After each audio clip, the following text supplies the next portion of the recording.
অনুভূতিতে বেসামাল হয়ে গেছে তার সত্তা। তাহলে আজই আসবে সারহান ভাই। ইস, এখনই মনে হচ্ছে লজ্জায় লজ্জাবতী গাছের ন্যায় নুয়ে পড়ছে। এতদিনে অপেক্ষায় অবসান ঘটতে যাচ্ছে। ভাবতেই গাল গরম হয়ে এলো অরিত্রিকার। লজ্জা মিশ্রিত হাসি হেসে অরিত্রিকা রান্নাঘরে মায়ের কাছে চলে গেল সে। তানিয়া বেগম আর সাথী বেগম বাহারি রকমের খাবার রান্না শেষ করলো সবে মাত্র। সব কিছু গুছিয়ে ডাইনিং রুমে আসলেন তারা। অরিত্রিকা ডেইরি মিল্ক খেতে খেতে তানিয়া বেগম আর সাথী বেগমের পিছু পিছু গেল। আরশাদ সাহেব তানিয়া বেগমকে দেখে বললেন, খবর পেয়েছো? তোমার ছেলে ঢাকা থেকে রওনা দিয়েছে। তানিয়া বেগম বললেন, শুনেছি তোমার আগেই ছেলে আসছে, তাই তো ভালো মন্দ পদে রান্না করলাম দুই চা মিলে। বাহ, তাহলে তো ভালোই। আজ কবজি ডুবিয়ে সবাই মিলে ভোজন করব। ইনান আর আবিরকেও আসতে বলবো। তোমার চিন্তা করতে হবে না, আমি ওদের আগেই বলে দিয়েছি আসতে। ভালোই করেছি। এই না হলে আমার গিন্নি। তানিয়া বেগম আরশাদ সাহেবকে দাঁতে দাঁত চেপে বললেন, সকলে আছে, ভদ্র হয়ে কথা বলো। জি মহারানী। আরশাদ সাহেবের ফোন ভাইব্রেট হচ্ছে। তিনি ফোন হাতে নিয়ে নাম দেখেই সবাইকে বললেন। সারহান কল দিয়েছে। তানিয়া বেগম তাড়া দিয়ে বললেন, তাড়াতাড়ি কল ধরো। আরশাদ সাহেব কল রিসিভ করে বললেন, আসসালামু আলাইকুম আব্বা। ফোনের অপর প্রান্ত হতে ভেসে আসলো কিছু কথা, যা শুনে আরশাদ সাহেবের মুখ থমথমে হয়ে গেল। হাত হতে ফোন ছিটকে পড়ল মেঝেতে। ফোন ভেঙে টুকরো টুকরো হয়ে গেল চোখের পলকে। ডাইনিং রুমে সকলে আটকে উঠল। তানিয়া বেগম আতঙ্কিত হয়ে জিজ্ঞাসা করলেন, কি হয়েছে? তুমি এমন করে বসে রইলে কেন? সারহান কি বললো বলো। আরশাদ সাহেব কিছু না লুকিয়ে ভেজা কণ্ঠে বলে উঠলেন, সারহানের গাড়ি নাটোরের রোডে অ্যাক্সিডেন্ট করেছে। ব্রেকিং নিউজ, আজ বিকেল 4:30 ঘটিকায় নাটোর রোডে রাজশাহী সিটি ওয়ানের এমপির পার্সোনাল গাড়ি অ্যাক্সিডেন্ট হয়েছে। ঘটনাস্থলে এমপি মহোদয় সহ দলের আরও 2জন ব্যক্তি নিহত হয়েছেন। বেশ কয়েকজন গুরুতর আহত হয়েছেন। তাদের সকলকে রাজশাহী মেডিকেলে জরুরি বিভাগে ভর্তি করা হয়েছে। প্রতিটি টিভি চ্যানেল অ্যাক্সিডেন্টের খবর দেখাচ্ছে। দেশ জুড়ে নতুন উত্তাপ ছড়িয়েছে।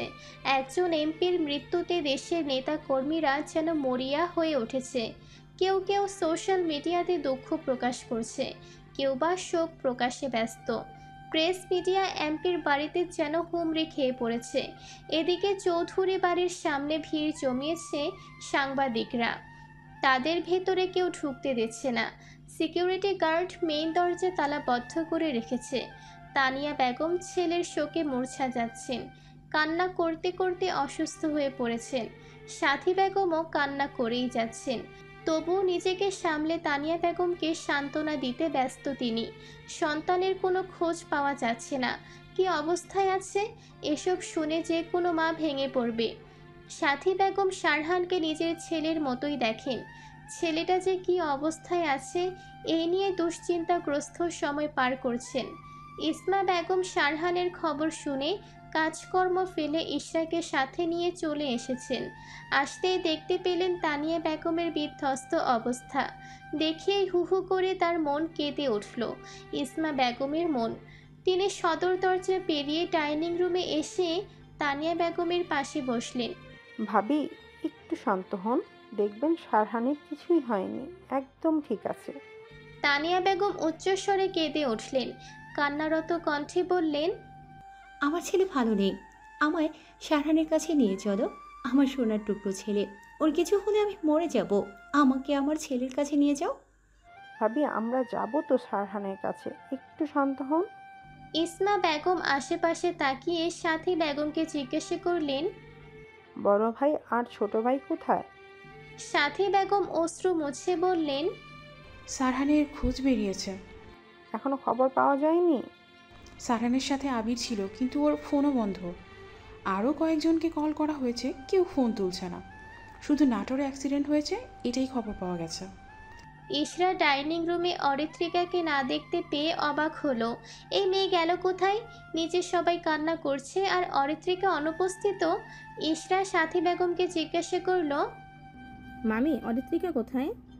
হয়তো রুমে আছে। মেয়েটা যা কখন গেল এখনও নিচে আসলো না। ইশরা আর দেরি করলো না, দ্রুত পায়ে হেঁটে গেল অরিত্রিকার রুমের দিকে। না জানে মেয়েটা কি করছে। ইশরা অরিত্রিকার রুমের সামনে আসতেই দেখতে পেল দরজা বন্ধ। সে হালকা করে দরজা ধাক্কা দিল। ধাক্কা দিতেই দরজা তখনই খুলে গেল।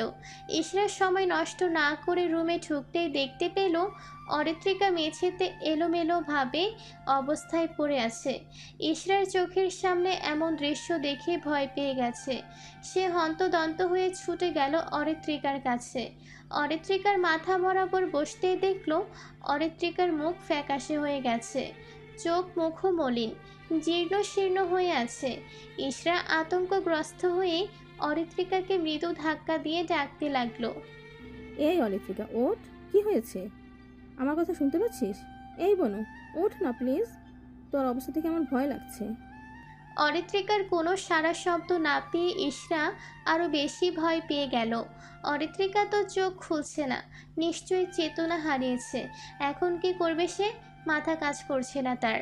ইশরা অরিত্রিকার হাত ধরতেই দেখলো শরীর ঠান্ডা হয়ে আসছে। ইশরা তড়িৎ বেগে অরিত্রিকার হাতের তালু ঘষতে লাগলো। কিছুটা সময় পেরিয়ে গেল, অরিত্রিকা প্রতিক্রিয়াহীনভাবে চোখ বন্ধ অবস্থায় পড়ে আছে। ইশরা উপায় না পেয়ে সাদাতকে ডাকলো বেশ কয়েকবার। পড়ার টেবিলে হতে পানির বোতল খুলে অরিত্রিকার মুখে ছিটাতে লাগলো। সাদাত ইশরার গলা পেয়ে অরিত্রিকার রুমে এসে দেখলো অরিত্রিকা অচেতন অবস্থায় পড়ে আছে। সাদাত দৌড়ে এসে ভয়ার্ত কণ্ঠে বলল, কি হয়েছে অরিত্রিকা? ওর এমন অবস্থা হলো কি করে? আমিও জানি না, এসে দেখি এমনভাবে মেঝেতে পড়ে আছে। ডাক্তার দেখবো? দ্রুত কল কর ডাক্তার আঙ্কেলকে। সাদাত দ্রুততার সহিত পকেট হতে ফোন বের করে কল দিবে এমন সময় অরিত্রিকা নড়ে চড়ে উঠল। দুর্বল চোখে চারিপাশে তাকিয়ে জোরে জোরে শ্বাস টেনে উঠে বসল। দু হাতে চুল খামচে ধরে এক দৃষ্টিতে মেঝের দিকে তাকিয়ে রইল সে। সাদাত ফোন পকেটে পুরে বলল, অরিত্রিকা, তুই ঠিক আছিস? অরিত্রিকা তাকালো ব্যথাতুর দৃষ্টিতে। চক্ষুদয় হতে পড়ছে অশ্রু, গাল বেয়ে অশ্রু মেঝেতে পড়ছে টপ টপ করে। উগরে আসছে কান্নার দল। অতিরিক্ত কান্নার ফলে চোখ ফুলে লাল হয়ে গিয়েছে। অরিত্রিকা এলোমেলো চুলগুলো পেছনে ঠেলে চুপ করে থ মেরে বসে আছে। কিছুই ভালো লাগছে না তার। ইশরা পানির বোতল মেঝেতে রেখে অরিত্রিকাকে হালকা ধাক্কা দিয়ে বলল, অরিত্রি, কথা বলবো না? এমন চুপ করে আছিস কেন? হঠাৎ কি হয়েছিল তোর? জানিস কতটা ভয় পেয়ে গিয়েছিলাম। এদিকে তোর এই অবস্থা, অপরদিকে সারহান ভাইয়ের অ্যাক্সিডেন্টের খবর। কি যে হচ্ছে বুঝতে পারছি না। অরিত্রিকা ইশরার দিকে তাকিয়ে ঝিমিয়ে যাওয়া কণ্ঠে শুধালো, সারহান ভাইয়ের কি অবস্থা? উনি ঠিক আছেন তো? সাদাত অরিত্রিকার কথা শুনে হতাশা মিশ্রিত কণ্ঠে বলল, ভাইয়ের কোনো খবর পাওয়া যায়নি। বাবা আর চাচা গিয়েছে, খবর পেলে জানাবে। অরিত্রিকা ডুকরে কেঁদে উঠল হঠাৎই। কান্না মিশ্রিত কণ্ঠে বলে উঠল, তোরা বল ওনার কিছু হবে না। উনি সুস্থ অবস্থায় আমাদের মাঝে ফিরে আসবেন। উনি সুস্থ আছেন তাই না? বল, এখনো কেন আসছেন না উনি? সাদাত অরিত্রিকার এমন কাণ্ডে বিস্মিত হলো। তার ভাইয়ের জন্য অরিত্রিকার কাছে ভাবতেই অবাক লাগছে। দুজনে তো সবসময় সাপে নেউলে সম্পর্ক। এসব ভাবনা বাদ দিয়ে বিস্ময়সূচক চাহনিতে তাকিয়ে অরিত্রিকাকে শান্ত করতে বলল। ভাইয়ের কিচ্ছু হবে না, দেখিস দ্রুত বাড়িতে চলে আসবে। ইশরা ক্রন্দনরত অরিত্রিকাকে দু হাতে আগলে নিল।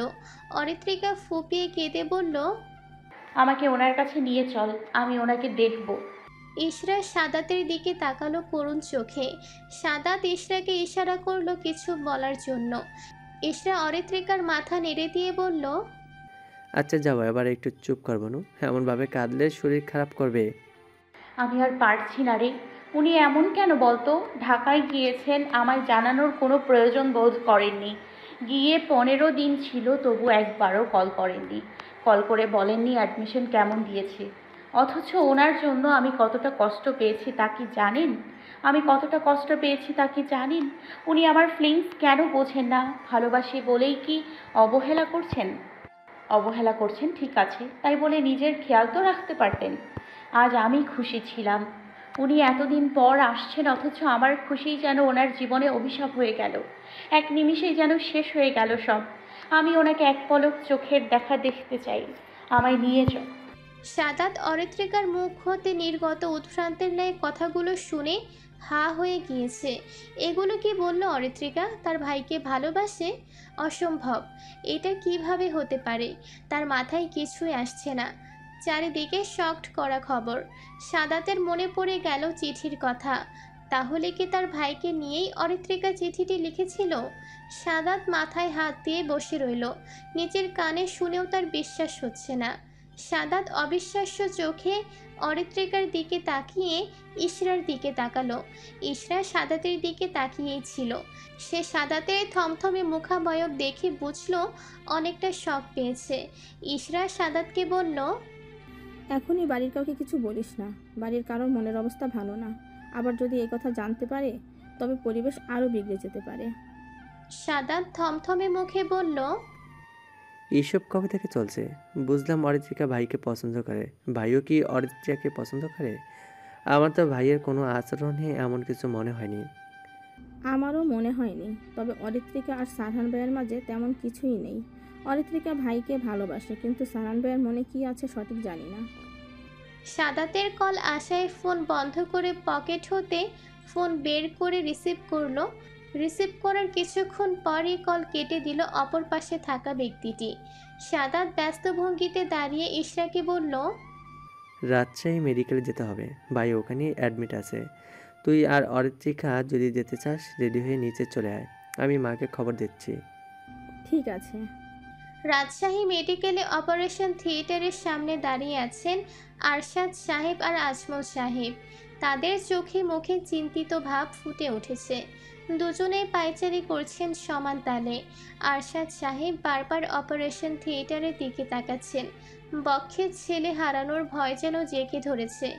বাবা হয়ে ছেলের এমন পরিস্থিতি নিজ চোখে দেখা মৃত্যু সম। সারহানের অপারেশন চলছে। গুরুতর আঘাত লেগেছে বুকে। কাচের টুকরো বুকের এক পাশে গেঁথে গেছে। প্রচণ্ড রক্তক্ষরণে সারহানের অবস্থা বেগতিক। কি হবে এখনও ডাক্তার বলতে পারেননি। আবিরের অবস্থাও আশঙ্কাজনক। লাইফ রিস্ক এখনও আছে। আবিরকে কেবিনে শিফট করা হয়েছে। আরশাদ সাহেবকে চিন্তিত ভঙ্গিতে পায়চারি করতে দেখে আজমল সাহেব বললেন, ভাই সাহেব, টেনশন না করে বসুন, একটু শান্ত হন। এমন করলে আপনি অসুস্থ হয়ে পড়বেন। আরশাদ সাহেব নিভু নিভু কণ্ঠে বললেন, আমার ছেলেটা মৃত্যুর সাথে যুদ্ধ করছে, কিভাবে বাবা হয়ে চুপচাপ শান্ত হয়ে বসে থাকবো? কিছু হবে না সারানের, দেখবেন সুস্থ হয়ে যাবে। এখানে চিকিৎসা ভালো না হলে প্রাইভেট হসপিটালে এডমিট করাবো। আরশাদ সাহেব ক্লান্ত ভঙ্গিতে বসে বললেন, আমার ছেলের যেন কিছু না হয়, তুমি দেখো। বাড়িতে খবর জানিয়েছো? সাদাতকে কল দিয়েছিলাম, হয়তো রাস্তায় আছে। দীর্ঘ 2 ঘন্টার অপারেশন শেষ করে ডাক্তার ওটি থেকে বের হলেন। চিন্তিত মুখ তার। অতিশয় কিছু একটা নিয়ে গভীর চিন্তায় মগ্ন। আরশাদ সাহেব হন্তদন্ত হয়ে ছুটে গেলেন ডাক্তারের কাছে। আজমল সাহেবও পিছু পিছু গেলেন। আজমল সাহেব আর এক মুহূর্ত দেরি না করে ডাক্তারকে শোধালেন, সারান এখন কেমন আছে? ডাক্তার মুখে থাকা মাস্ক খুলে বললেন, আগের থেকে অনেকটা ভালো আছে। ব্লিডিং হয়েছে অনেক। 2 ব্যাগ ব্লাড দেওয়া হয়েছে, আরও 1 ব্যাগ লাগবে। দ্রুত রক্তের ব্যবস্থা করুন। কিছুক্ষণের মধ্যে বেডে দেওয়া হবে, তবে বাইরের কেউ অ্যালাউ না। আরশাদ সাহেব ভেজা কণ্ঠে বললেন, কখন দেখা করতে পারবে সারহানের সাথে? সেন্স এখনও ফিরেনি। সেন্স ফিরলে তারপর আপনাদের জানানো হবে দেখা করতে পারবেন কি পারবেন না। Excuse me. ডাক্তার আরশাদ সাহেবকে যাবতীয় তথ্য জানিয়ে নিজের চেম্বারে চলে গেলেন। কিছুক্ষণ পরে সারহানকে ওটি থেকে বের করা হলো। আরশাদ সাহেব আর আজমল সাহেব তাকালেন তখনই। বেডে অচেতন অবস্থায় শুয়ে আছে সারহান। মস্তিষ্কের অর্ধেক অংশ জুড়ে সাদা ব্যান্ডেজে আবৃত। মুখের বিভিন্ন স্থানে কাটা ছেঁড়ার অগণিত দাগ। অক্সিজেন মাস্ক থাকায় মুখ তেমন স্পষ্ট দেখা যাচ্ছে না। সাদা কাপড়ের আস্তরণ দিয়ে বুকের উপরিভাগ পর্যন্ত ঢাকা। অপারেশন করার স্থান দৃশ্যমান নয়। কেমন নির্জীব হয়ে শুয়ে আছে সারহান। রক্তক্ষরণের ফলে মুখ ফ্যাকাশে বর্ণ ধারণ করেছে। আরশাদ সাহেব ছেলের এমন করুণ দশা দেখে ধপ করে বসে পড়লেন মেঝেতে। আজমল সাহেব ভাইয়ের হঠাৎ বসে পড়া দেখে ভয় পেয়ে গেলেন। তিনি মৃদুস্বরে চিৎকার করে বললেন, ভাই সাহেব, আপনি ঠিক আছেন তো? আরশাদ সাহেবের চোখ ভিজে এলো। কোনোদিন অসহায় ভঙ্গুর লাগেনি নিজেকে, অথচ ছেলের এই অবস্থা যেন তাকে কুড়ে কুড়ে খাচ্ছে। সুস্থ ছেলেটা ঢাকায় গেল আর ফিরল অর্ধমৃত হয়ে। কোনো বাবা মার যেন ছেলেকে আহত অবস্থায় দেখতে না হয়। আজমল সাহেব গিয়ে আরশাদ সাহেবকে ধীরে সুস্থে দাঁড়া করালেন, পাশে একটা চেয়ারে বসিয়ে দিলেন। শারহানকে শিফট করা হয়েছে কেবিনে। আজমল সাহেব শারহানকে কেবিনের বাহির হতে এক পলক দেখে পানির ব্যবস্থা করতে গেলেন। আরশাদ সাহেবকে পানি খাওয়ানো প্রয়োজন, নতুবা শরীর অসুস্থ হয়ে যেতে পারে আরও। গভীর রাত, সময়টা 11টার ঘরে। গভীর রাত হলেও মানুষের আনাগোনা হাসপাতালে অনেক বেশি। হাসপাতালের ভেতরে ফিনাইলের উগ্র গন্ধে চারিপাশ ভারী হয়ে আছে।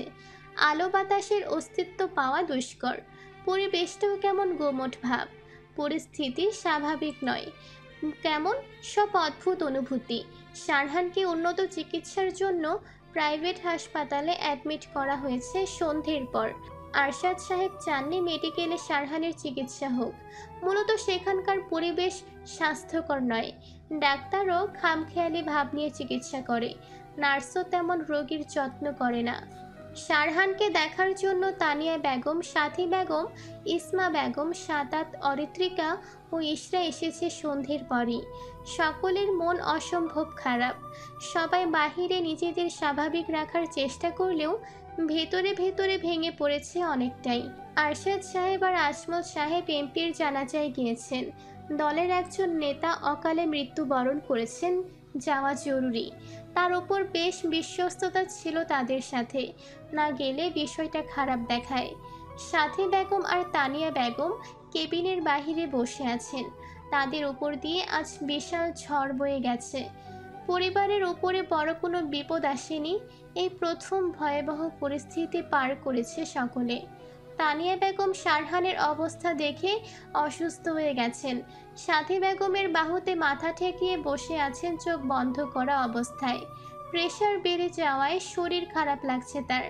সাদাত, ইশরা আর অরিত্রিকা এক পাশে দাঁড়িয়ে আছে। ইসমা বেগম তানিয়া বেগমের ঝিমিয়ে থাকা দেখে সাথী বেগমকে বললেন, ভাবি, আমার মনে হয় বড় ভাবির এখানে থাকা ঠিক হবে না।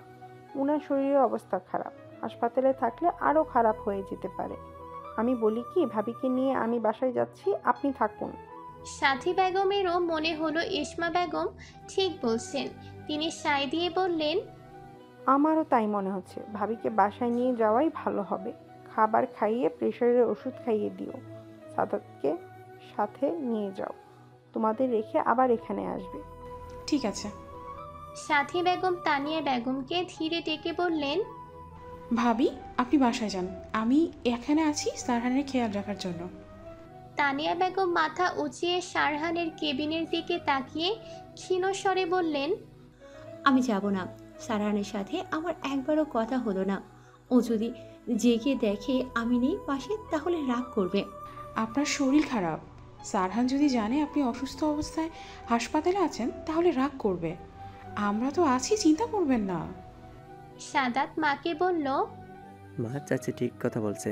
তুমি এই অসুস্থ অবস্থায় হাসপাতালে থাকতে পারবে না। বাবা এসে দেখলে চটে যাবে তোমার ওপর। তানিয়া বেগম অনেকক্ষণ ভেবে বললেন, ঠিক আছে, আমি বাসায় যাচ্ছি। শারহানের খেয়াল রেখো সাথী। সাথী বেগম বললেন, ঠিক আছে ভাবি, আপনি চিন্তা করবেন না। ইসমা বেগম আর সাদাত মিলে তানিয়া বেগমকে ধরে হাসপাতালের করিডোর পেরিয়ে বাড়ির দিকে রওনা দিল। ইশরা অরিত্রিকাকে নিয়ে সাথী বেগমের পাশে বসল। সাথী বেগম এতক্ষণ অরিত্রিকার দিকে খেয়াল করেনি।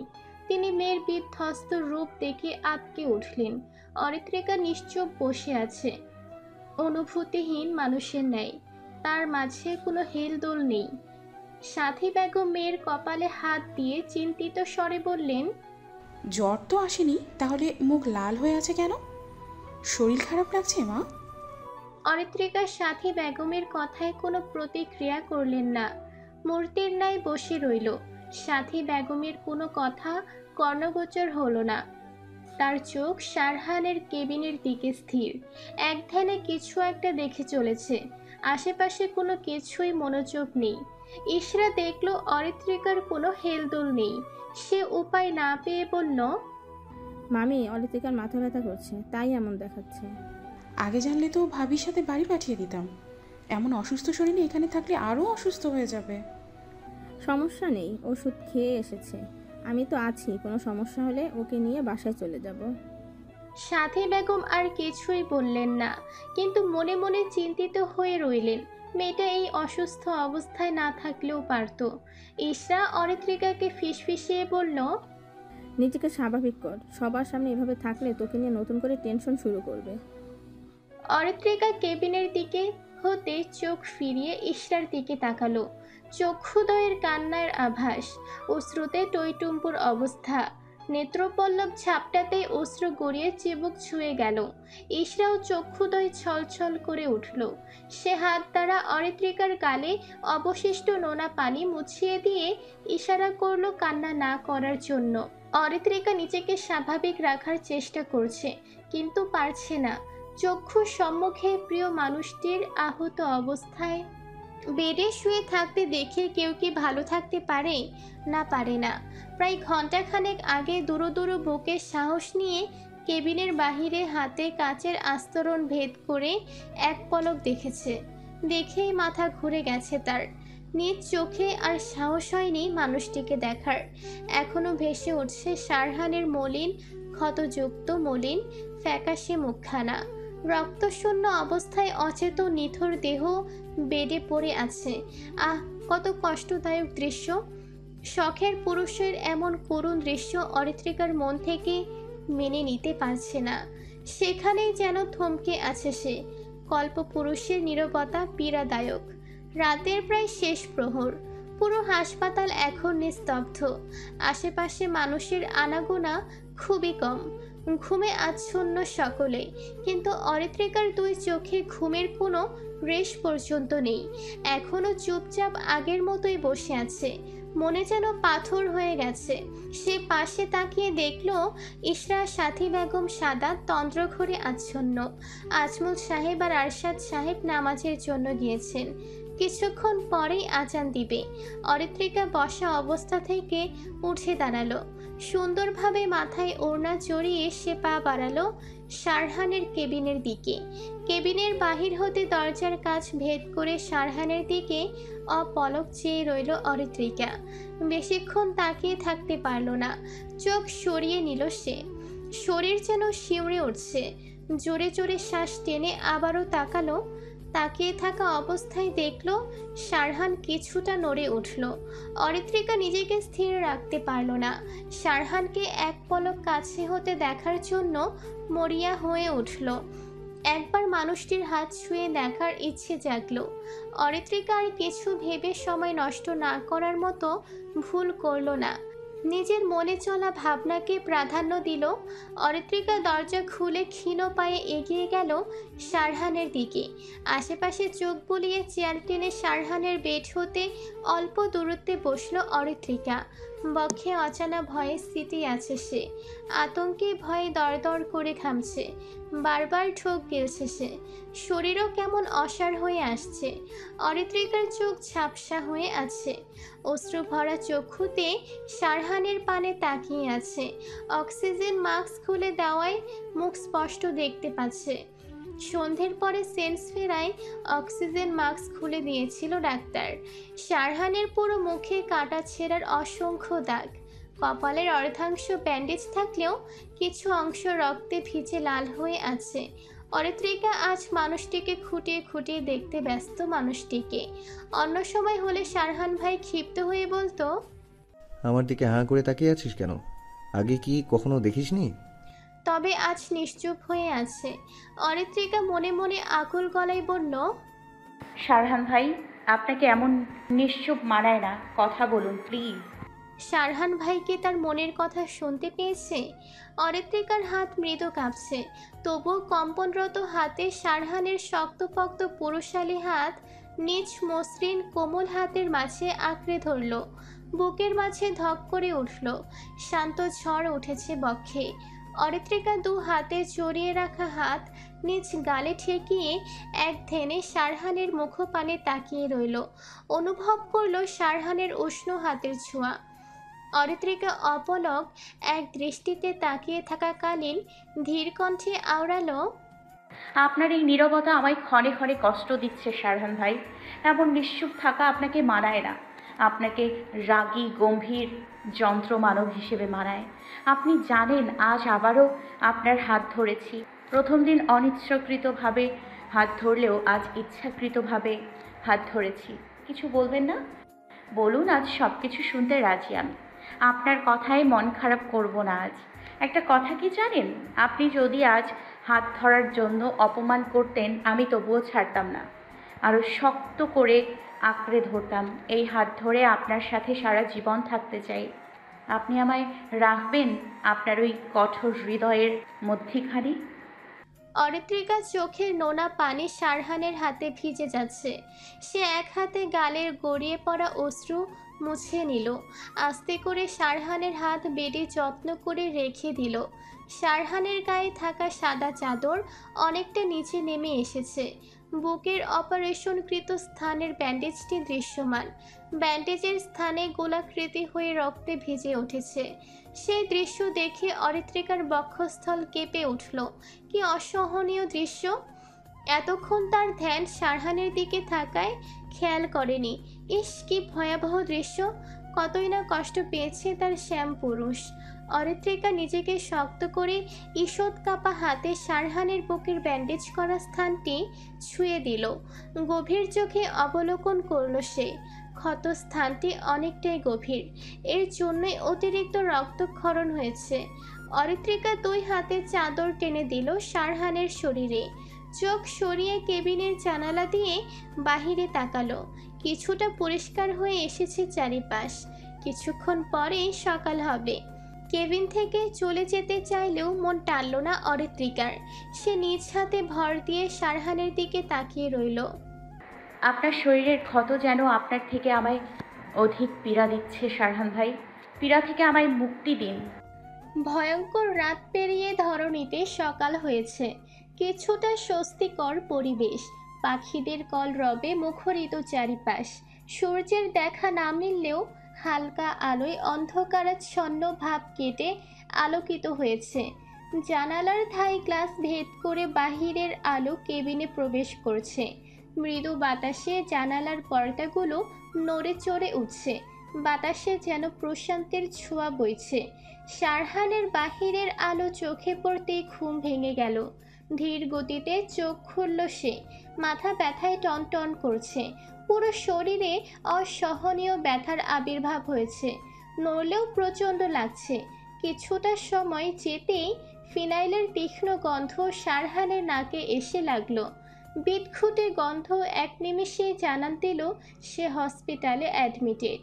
তপ্ত নিঃশ্বাস ফেলল সে। তার মানে এখনো বেঁচে আছে সে। গতকাল এক মুহূর্তের জন্য মনে হয়েছিল আজই সব শেষ। চোখের সামনে এক মুহূর্তে সব তছনছ হয়ে গেল, তবুও কিছু করার ছিল না। ভেবেছিল কখনো পরিবারের কারো মুখ সে দেখতে পারবে না, কিন্তু ভাগ্য সহায় আছে তাই বেঁচে আছে। হাতে কিটকিটে ব্যথায় অনুভব হচ্ছে তার। হাত নড়াতে চেয়েও শরীর দুর্বলতায় পেরে উঠল না। এটুকুতেই শরীরের শক্তি হারিয়ে গেছে। অ্যান্টিবায়োটিক ঔষধ শরীরে প্রবেশ করলে শরীর দুর্বল হয়ে যায়।